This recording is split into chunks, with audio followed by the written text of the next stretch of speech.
రెడ్డి గారు, రాజగోపాల్ రెడ్డి గారు పేరు తెలియని వారు ఉండరు.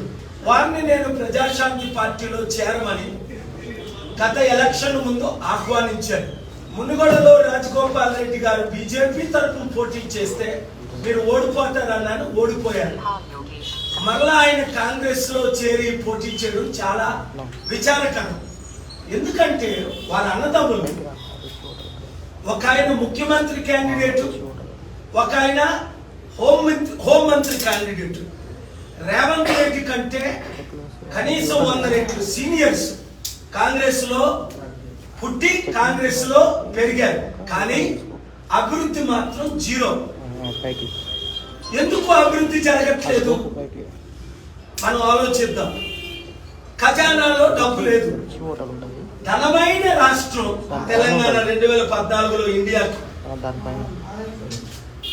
1,50,000 కోట్లు మిగిలింది రాష్ట్రానికి డబ్బు. అలాంటిది ఇప్పుడు 7 లక్షల కోట్లు కేసీఆర్ కేటీఆర్ కుటుంబ అవినీతిని బట్టి రేవంత్ రెడ్డి వచ్చి అందరికీ అబద్ధాలు చెప్పి నమ్మించి మోసం చేసి ఇప్పుడు ఇంకొక 1,00,000 కోట్ల రూపాయలు అప్పు అయిపోయింది. ఎందుకు అంటే కాంగ్రెస్ దేశంలో అధికారంలో లేదు, రాష్ట్రంలో అధికారంలో లేదు. ఇంకొక ఆరోపణలు ఏంటంటే రేవంత్ రెడ్డి విషయంలో ఆర్ఆర్ ట్యాక్స్ అంటే రేవంత్ రెడ్డి ట్యాక్స్ అని చాలా మంది నాకు మెసేజ్లు అనేక సలహాలు ఇస్తున్నారు. ఎవరైతే డబ్బులు ఇవ్వట్లేదో వాళ్ళ బిల్డింగ్లు కూర్చుతున్నారు, ఎవరైతే డబ్బులు ఇచ్చారో వాళ్ళ బిల్డింగ్లు కూల్చట్లేదని ఒక ఆరోపణ. దానికి నేను సిబిఐ ఎంక్వైరీ చేయాలని డిమాండ్ చేస్తున్నాను. 432 బిల్డింగ్లు కూల్చారు. తెలంగాణ హైకోర్టులో నేను వాదనలు వినిపించి 5 సార్లు ఆర్డర్ తీసుకొచ్చాను.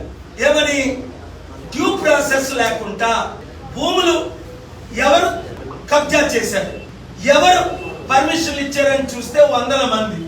మరి వారిని ఒక్కరిని కూడా అరెస్ట్ చేయకుండా ఈరోజు కేటీఆర్ అవినీతిని మీరు ఎత్తి చూపి అరెస్ట్ చేస్తున్నారు. ఆయన అవినీతి చేస్తే మీరు అరెస్ట్ చేయడం ఖాయమే. కానీ ప్రజలు ఏమంటున్నారు? 1000 కోట్లు భూములు దోచుకున్న వాసవి కన్స్ట్రక్షన్ వాసవిని ఎందుకు అరెస్ట్ చేయట్లేదు? అలాంటి వారు 100 మంది రియల్ ఎస్టేట్ వాళ్ళు ఉన్నారు, ఒక్కరిని ఎందుకు అరెస్ట్ చేయట్లేదు? 100 మంది పర్మిషన్ ఇచ్చారు ఐఏఎస్ ఐపీఎస్ ఆఫీసర్లు, వారిని ఎందుకు అరెస్ట్ చేయట్లేదు? ఒక భూమి కబ్జా చేసినప్పుడు అవినీతి, ఆ భూమిని ఇంకొకరికి ట్రాన్స్ఫర్ చేసినప్పుడు మంత్రులకి అవినీతి, దానికి బిల్డింగ్ పర్మిషన్ ఇచ్చినప్పుడు అవినీతి, వాటర్ పర్మిషన్ ఇచ్చినప్పుడు అవినీతి, కరెంటు పర్మిషన్ ఇచ్చినప్పుడు అవినీతి. మరి ఇంజనీర్లని, బిల్డర్స్ ని, కన్స్ట్రక్షన్స్ ని 1000 మంది ఉన్నారు. వాళ్ళు ఎందుకు ఒక్కరిని కూడా రేవంత్ రెడ్డి తమ్ముడు 1 year లో అరెస్ట్ చేయలేదు?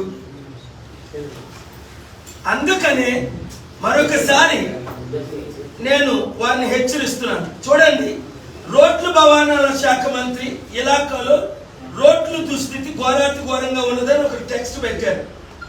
కాంగ్రెస్ పాలన ఎలా ఉందో చూడాలంటే దేవరకొండ నుంచి నల్గొండ వరకు రోడ్డు మార్గాన్ని వెళితే అర్థం అవుతుంది. నేను వెళ్ళాను కనుక నాకు అర్థమైంది.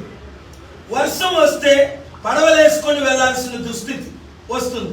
నిన్ననే అంటే మొన్న గడియారం సెంటర్లో అనుమతి లేని ఇసుక లారీ లోపలికి ప్రవేశించడంతో ప్రమాదం జరిగింది. ఒక యువకుడు బలైపోయాడు. ఔటర్ రింగ్ రోడ్ ఏర్పాటు మాటల్లోనే కానీ చేతల్లో లేదు.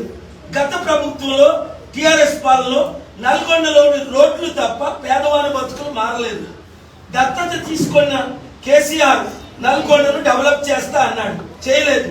దత్తత ఊసే ఎత్తలేదు. తర్వాత 20 సంవత్సరాల నుంచి ఎమ్మెల్యేగా మంత్రిగా పనిచేసిన కోమటిరెడ్డి వెంకటరెడ్డి నల్గొండకు చేసేది ఏమీ లేదు. మొన్న ప్రారంభించిన మెడికల్ కళాశాల గత ప్రభుత్వం శంకుస్థాపన చేసింది. ఇలాంటి రిపోర్ట్లు నేను చదివితే ఇంకా మీరు ఊహించలేదు అలాంటి పరిస్థితి. ఇంకా ఫ్లోరైడ్ల గురించా, బాధితుల గురించా? నేను 30 సంవత్సరాల నుంచి మాట్లాడుతున్నాను. నల్గొండ 30 సంవత్సరాలకు పైగా ముందు నుంచి వచ్చారు. 81 నుంచి హైదరాబాద్ ని 100 కంపెనీలు తీసుకొచ్చారు. కానీ మనకి రాజ్యాధికారం ఎవరు? రెడ్ల పాలనే జరుగుతుంది. 5% ఉన్న రెడ్లు 12 మంది ముఖ్యమంత్రులు అయ్యారు. మనమో బీసీలో 60% ఉన్నాం. తెలంగాణలో కానీ ఆంధ్రాలో కానీ మనం ఎందుకు ఒక్కడు కూడా ముఖ్యమంత్రి కాలేదు?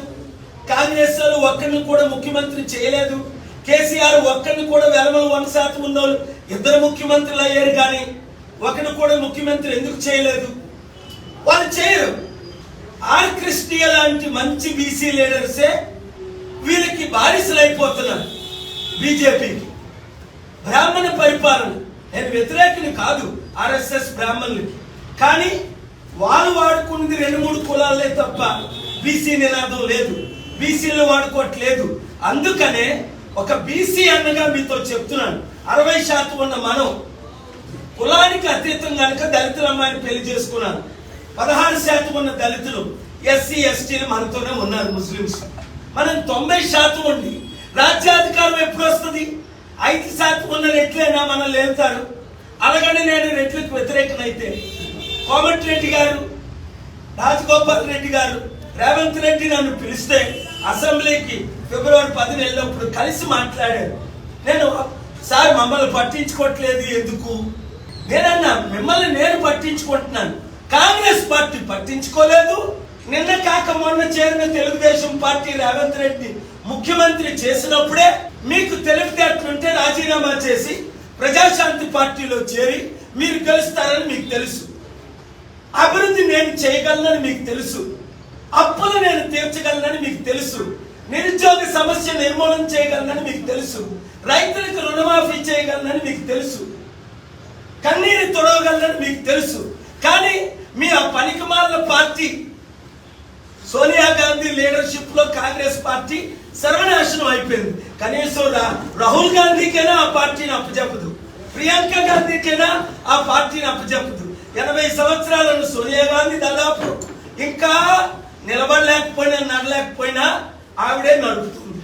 కనుక కోమటిరెడ్డి వెంకటరెడ్డి తమ్ముళ్ళు రాజగోపాల్ రెడ్డి వినండి, మీరు నిజంగా నల్గొండ ప్రజలను ప్రేమిస్తే మీరు జనవరి 21, 25, 29 జరగనున్న సర్పంచ్ ఎలక్షన్ లో మీ తరపుని నా తరపుని ప్రజాశాంతి పార్టీ సర్పంచ్లు గెలిపించండి.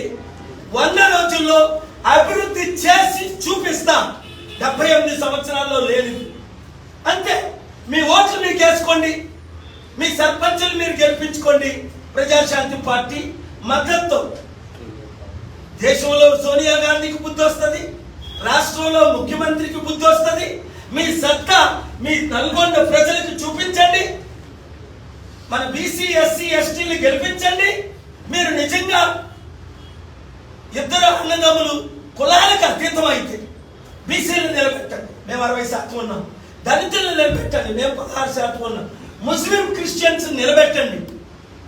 అగ్రవర్ణంలో ఉన్న వాళ్ళకి కూడా అవకాశం. అంబేద్కర్ ఆశయాలు నెరవేర్చుతాం. Thank you very much.